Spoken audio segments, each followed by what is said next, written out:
Thank you, Madam Deputy Speaker. I rise to speak in support of Karim Enara, the husband of my constituent, Jessica Kelly. I also want to highlight the widespread human rights abuses under the current Egyptian regime. Karim Enara works for a human rights organisation, the Egyptian Initiative for Personal Rights. He holds a master's from the School of Oriental and African Studies at the University of London and was a Chevening Scholar, so lots of UK connections as well as family connections. Karim Enara was arrested on Wednesday the 18th of November by Egyptian security services at a beach cafe while he was on a break in Dahab on the Sinai Peninsula. His colleague Mohammed Bashir was also arrested on the 15th of November. And the Egyptian Initiative for Personal Rights Director, Gassar Abdel Razak, was arrested in Cairo on the 19th of November. And this follows an arrest that had happened earlier on in the year of another of their colleagues. These three arrests, happened following a meeting with EIPR, which was initiated by diplomats from Germany, Belgium, Denmark, Finland, France, Italy, the Netherlands, Spain, and Switzerland, as well as the Chargé d'Affaires of Canada, Norway, and Sweden, and the Deputy Ambassador of the United Kingdom. And at the meeting, the diplomats and the EIPR discussed the human rights situation in Egypt. The arrests of Karim Enara and his colleagues were a coordinated crackdown on those campaigning for human rights issues. And the United Nations Human Rights Agency called these arrests chilling. Karim was held without trial in the notorious Tora prison. This is a prison complex known for the torture of political prisoners, where the cells are designed to never see sunlight. Those who have experienced it tell of cells without beds, denial of medical attention, floors crawling with insects, and temperatures soaring to unbearable heights, then crashing to freezing cold. Political prisoners, Madam Deputy Speaker, are routinely starved and beaten and abused. On the 4th of December, after a global outcry and pressure on the Egyptian regime, the three were released from prison, but remain in Egypt under close surveillance, and their arrests have been frozen. Their assets have been frozen by order of the courts. And we are yet to hear whether they are being held under any other conditions, as the investigation continues to hang over them.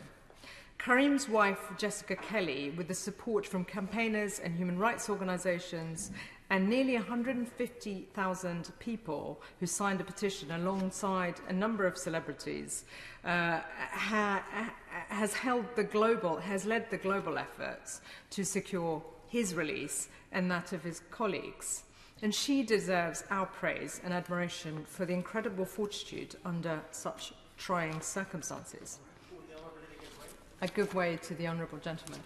Thank the Honourable Lady for giving way and for bringing this case to the Westminster Hall, the main chamber for consideration.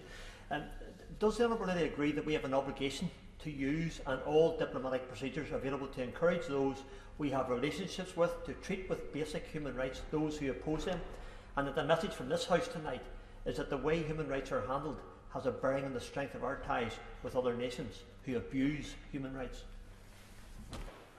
The Honourable Gentleman is absolutely right. The strength of our partnership should be judged by the ability to be able to provide constructive criticism to governments who are responsible for human rights violations. And I look forward to hearing from the Minister and what work our government is doing to ensure that the Egyptian government and other governments as well, who've been responsible for significant human rights violations, take action to bring an end to such violations. Madam Deputy Speaker, Karim's wife, Jessica Kelly, as I said, was instrumental in campaigning for her husband's release and that of her colleagues. And we are all relieved to hear about the release, but there are, as I said, a number of outstanding issues. What now matters is that the Egyptian government allows Karim to leave the country and to be able to come to the UK, where he can be reunited with his wife.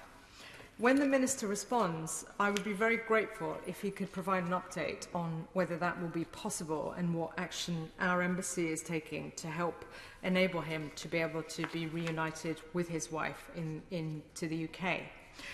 The men were also accused of links to terror organisations and of spreading fake news on social media. But let us be crystal clear, they were arrested actually for shining the spotlight on human rights abuses of that regime. I give way to my honourable friend. I'm very grateful, and I wonder if she's aware of the case of Giulio Regeni, the Cambridge PhD student who was researching trade unions in Cairo. He was brutally murdered 5 years ago. And I wonder if she'd agree with me that it's in the interest of everyone, including the Egyptian government, that in the end the truth comes out and justice is done and seen to be done. I thank my honourable friend for raising that case, and I couldn't agree more with him. And I think it's really important that the European Union, working with the UK, work together to ensure that such actions of the Egyptian government are confronted, and that in this case his family get the justice that they deserve. Madam Deputy Speaker, yet again, what we've seen is that repressive regimes, in this case it's Egypt, behave far worse if they think that the world is not watching and holding them to account. So it's absolutely critical that we work with our partners to make sure that we hold governments like that of the Egyptian government to account when it comes to human rights violations, and that action is taken to bring an end to such violations. We must make sure we shine the spotlight in the most aggressive way possible through diplomatic means, through our relationships, to ensure that these kinds of arrests, arbitrary arrests and detentions don't happen on people who are fighting for the rights of others. This, Madam Deputy Speaker, is a regime which came to power in 2013 in a military coup, dissolving the constitution and dismissing the opposition. And since then, there has been widespread concern about human rights violations. Some of them have already been raised. On the 14th of August 2013, Egyptian security forces under the command of General Abdel Fattah el-Sisi raided 2 camps of protesters in Cairo. Human Rights Watch described these raids and the subsequent massacres as, to quote, one of the world's largest killings of demonstrators in a single day in recent history. And they pointed to the fact that over 900 people were killed during that massacre. Human rights activists and observers report that the regime has employed arbitrary imprisonment, torture, extrajudicial killings, home demolitions, forced disappearances, and sexual violence against its opponents. The families of Egyptians abroad have been detained to stifle criticism of the government. There are not free and fair elections.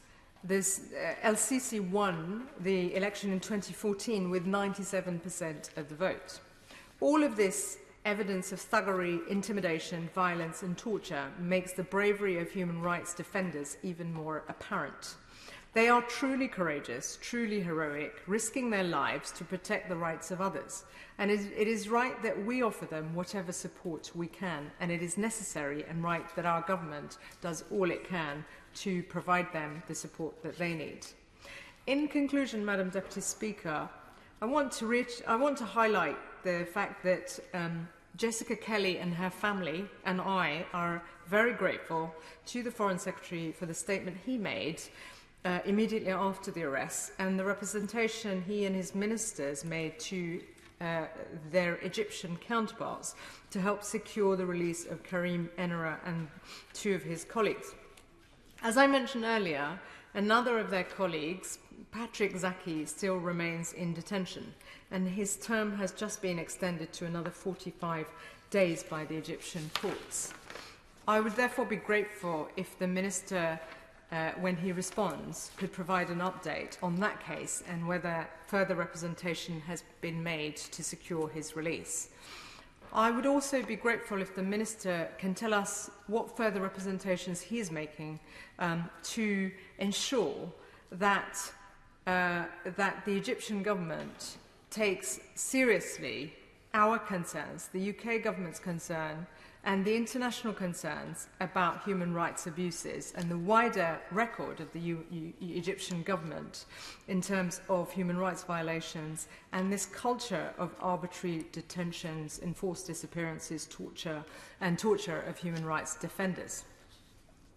And I would be very grateful if the Minister could update the House on what efforts our government is making, working with our European counterparts as well as other international partners to apply pressure, diplomatic pressure on the Egyptian government to ensure that these kinds of human rights violations are brought to an end. This case was highlighted to me because a British national, my constituent, had her husband arrested alongside his colleagues. But for every one of those cases, and that of his colleagues, there are many others who do not get the attention that they should be getting. So we are all grateful to Jessica Kelly and her family and all those who've campaigned for the release of her husband and his two other colleagues. But it's vital that our government works with our international partners to make sure that all those who are being locked up, who are being tortured and punished for standing up for human rights are protected. So I would be grateful for the Minister in addressing those concerns today in his response. Thank you.